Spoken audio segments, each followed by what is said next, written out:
Salut, c'est Kevin de Case Coaching, j'espère que ça va, merci de regarder cette vidéo. Aujourd'hui, je vous donne quelques petits conseils sur vos entraînements et puis quelques méthodes de travail aussi au programme. Je vais vous faire plutôt des vidéos un peu plus longues que d'habitude où je vais vous parler de davantage de choses au lieu de faire une vidéo par jour et de vous parler de une seule chose. Donc je vais vous parler de tout ça dans cette vidéo d'aujourd'hui. Et comme d'habitude, vous pouvez télécharger mon livre Apprendre la musculation, qui est toujours gratuit, que vous pouvez télécharger soit en bas de la vidéo, vous cliquez, c'est gratuit, vous avez le lien, soit sur la fiche qui apparaît là je crois. Donc aujourd'hui je vais vous parler de trois choses. La première chose c'est, il y avait cette interrogation que beaucoup de gens se posent, c'est au niveau des triceps et des biceps en fait. C'est quoi le plus puissant et sur quoi vous devez miser le plus. Ça j'en ai déjà parlé dans une vidéo, c'était comment avoir de gros bras. C'est une vidéo qui avait assez plu. Et donc comment avoir de gros bras, je vous avais dit qu'il fallait miser beaucoup plus sur les triceps que sur les biceps, puisque vous avez 3 faisceaux musculaires sur les triceps, alors que 2 sur les biceps. Mais il faut savoir que quand vous faites une extension du coude, vers l'arrière, vous faites intervenir que le triceps, puisque le triceps c'est le seul extenseur du coude, alors que quand vous faites une flexion de l'avant-bras, donc vous utilisez plus la partie antérieure du bras, vous avez beaucoup plus de masse musculaire qui interviennent. Bien que le biceps soit plus faible que le triceps, il se peut que vous mettiez plus lourd aux flexions d'avant-bras plutôt qu'aux extensions de coude. Donc plusieurs masses musculaires, vous avez plusieurs muscles qui interviennent sur la partie pour la flexion du bras que pour l'extension du coude, malgré que le triceps soit plus puissant que le biceps. Donc en fait le biceps est aidé par plusieurs autres muscles quand vous faites une flexion, et c'est pour ça que vous pouvez peut-être, surtout au début, être plus fort au biceps qu'au triceps.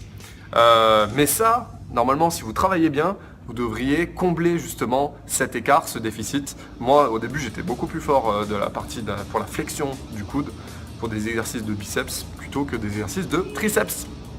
Donc voilà, c'était une interrogation que se posaient certains. Il y a aussi au niveau des sensations, c'est la deuxième chose dont je voulais vous parler, les sensations. Faites travailler avec vos sensations, mais c'est pas parce que vous sentez pas un muscle que ce muscle ne travaille pas.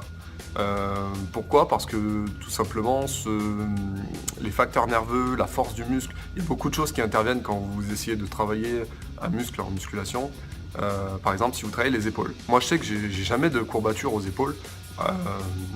Pourtant c'est des muscles que des fois je matraque et des fois j'ai pas de courbature du tout. Et ça veut pas dire pour autant qu'elle se développe pas ou que je gagne pas en force sur les épaules, justement. C'est pareil quand vous faites un programme de force par exemple. Moi je donne des programmes de force à pas mal de gens puisqu'ils ont besoin d'abord de gagner en force avant de gagner en masse musculaire.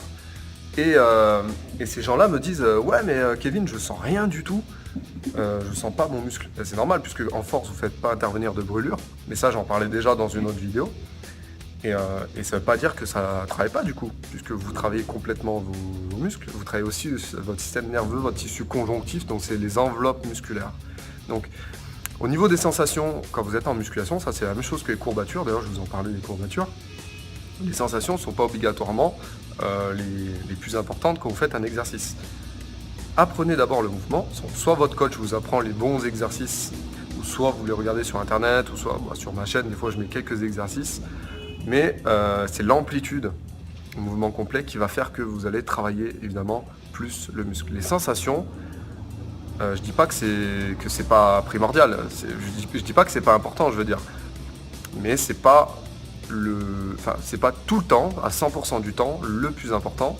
Et c'est pas là-dessus que vous devez tout le temps vous fier pour travailler un muscle. Parce qu'au final, si vous vous fiez qu'aux sensations, il y a certaines fois, par exemple, je sais que sur un développé nuque, si vous ne tendez pas complètement les bras, vous allez sentir plus les épaules. Il se peut que sur un pullover, vous sentez plus le dos si vous descendez pas tout en bas. Alors que ça serait dommage puisque vous ne privilégiez pas l'étirement justement du grand dorsal qui est sur le côté, le muscle du côté. Mais il se peut que dans certains cas, justement, vous provoquiez une atrophie du muscle.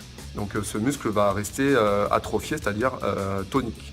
Il va rester raide, donc vous n'allez pas gagner en souplesse, vous n'allez pas gagner en amplitude, et au final, c'est une stratégie à court terme, c'est pas une stratégie qui vise l'esthétique et la prévention des blessures sur le long terme. En plus, vous allez moins progresser puisque vos muscles récupèrent moins, et donc du coup vont produire moins de force. Donc les sensations, faites attention. Travaillez avec, surtout sur des séries longues. Par exemple des séries de 10, des séries de 12, voire plus, des séries de 15. Travaillez lentement, travaillez sur les sensations. Par exemple, je sais qu'il y a des muscles qui répondent bien, comme les quadriceps répondent très très bien à la brûlure et justement aux sensations. Les exercices de flexion du coude dont je vous parlais justement, et d'ailleurs les triceps aussi, fonctionnent bien là-dessus. Les pectoraux, il y a beaucoup de gens qui n'arrivent pas à les sentir. D'ailleurs, parlons-en des pectoraux. Il y a beaucoup d'exercices comme les écartés ou les développés aux haltères, où justement ces exercices-là ont été créés juste pour étirer le grand pectoral, pour aller chercher plus d'amplitude. Et il y a beaucoup de gens qui n'arrivent pas à sentir les pecs, parce qu'ils ont tendance à prendre plus des épaules et plus des triceps. Et donc pour sentir vos pectoraux, ça c'est un bon exemple de ce que je vous dis.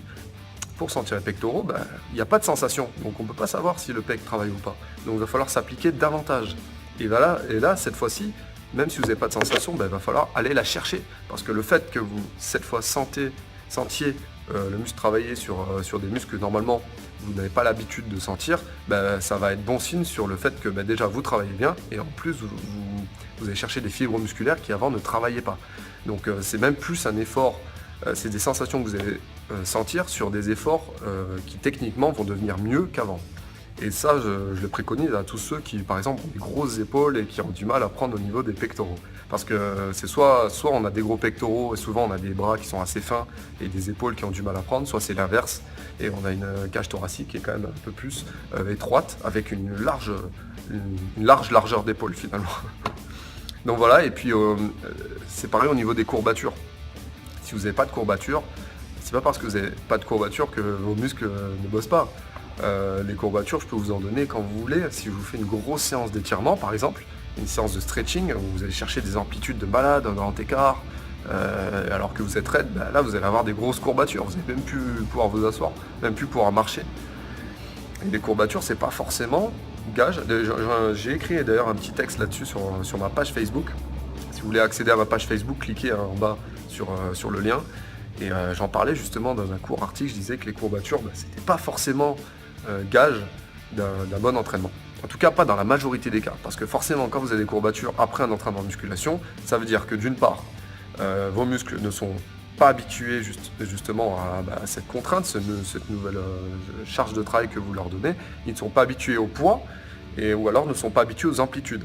Donc vous changez l'habitude de vos muscles qui avaient l'habitude de travailler autrement avant. Donc les courbatures, c'est pas forcément gage d'un bon travail, c'est pas dire forcément que vous allez prendre du muscle finalement.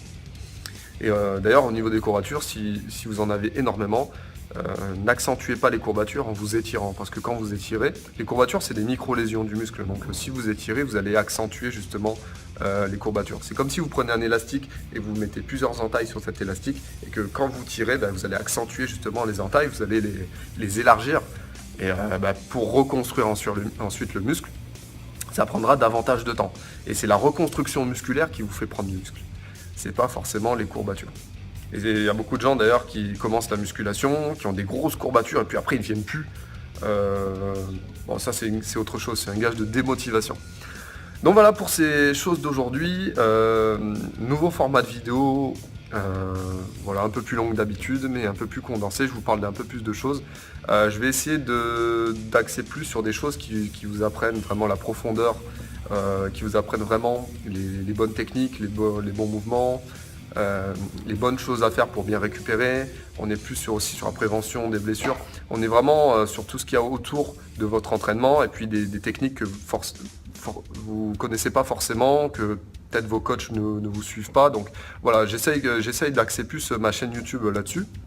Donc vous apprendre aussi je vais continuer toujours les chaînes Gagne ton muscle, Brûle ta graisse, et puis vous proposer aussi des programmes d'entraînement. N'hésitez pas à me poser des questions en dessous de ces vidéos, et puis j'y répondrai évidemment avec plaisir, autant que je le peux en tout cas. Et likez-moi cette vidéo si vous aimez ce nouveau format, et puis j'ai besoin de votre feedback, dites-moi si vous aimez ou si vous aimez pas. C'est très important pour moi, comme ça je peux axer justement et vous donner davantage de conseils, vous suivre davantage pour vous faire progresser et vous faire atteindre vos objectifs. Voilà, je vous dis à bientôt, abonnez-vous à ma chaîne YouTube sur le lien qui va apparaître à la fin de cette vidéo, et puis moi je vous dis passez un bon week-end et à la semaine prochaine. Ciao, ciao.